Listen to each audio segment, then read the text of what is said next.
হবিগঞ্জ ৪ চুনারুঘাট মাধবপুর আসনের নির্বাচনের ফলাফল প্রত্যাখ্যান করেছে বাংলাদেশ ইসলামী ফ্রন্ট ও তাহেরি সমর্থকরা। ব্যাপক জনপ্রিয়তা এবং প্রায় ৮৪,০০০ ভোট পাওয়ার পরও পরাজয় মেনে নিতে পারছেন না দলটির নেতাকর্মীরা।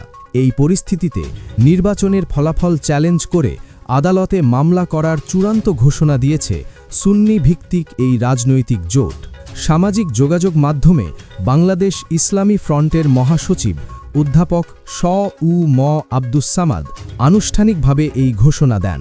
তিনি স্পষ্ট জানিয়ে দিয়েছেন, হবিগঞ্জ ৪ আসনের নির্বাচনী ফলাফল নিয়ে মামলা করা হবে। দলটির নীতি নির্ধারকরা মনে করছেন, এই আসনে সূক্ষ্ম কারচুপি বা ইলেকশন ইঞ্জিনিয়ারিংয়ের মাধ্যমে ফলাফল পরিবর্তন করা হয়েছে। সময় থাকতেই আইনি পদক্ষেপ নেওয়াকে সুন্নিয়তের জন্য গুরুত্বপূর্ণ বলে মনে করছেন দলটির কর্মীরা। তাহেরি সমর্থকদের দাবি, চুনারুঘাট মাধবপুরের রাজনীতিতে মুফতি গিয়াসউদ্দিন আত-তাহেরি ব্যাপক আলোড়ন সৃষ্টি করেছিলেন।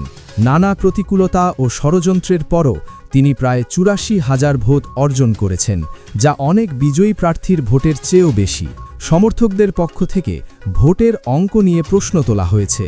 সামাজিক যোগাযোগ মাধ্যমে ভাইরাল হওয়া এক পোস্টে বলা হয়েছে, অতীতে ব্যারিস্টার সুমন যেখানে ১,৭২,০০০ ভোট পেয়েছিলেন, সেখানে এবার বিজয়ী প্রার্থী ফয়সাল ১,৮৮,০০০ ভোট পেয়েছেন, যা পরিসংখ্যানগতভাবে অবিশ্বাস্য বলে মনে করছেন তারা।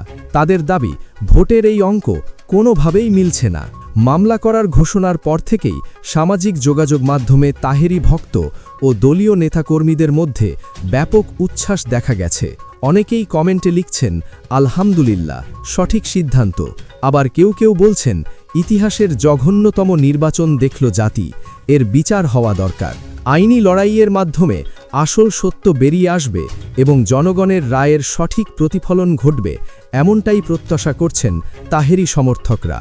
এখন দেখার বিষয়, আদালতের রায়ে হবিগঞ্জ ৪ আসনের ফলাফলে কোনো নাটকীয় পরিবর্তন আসে কিনা।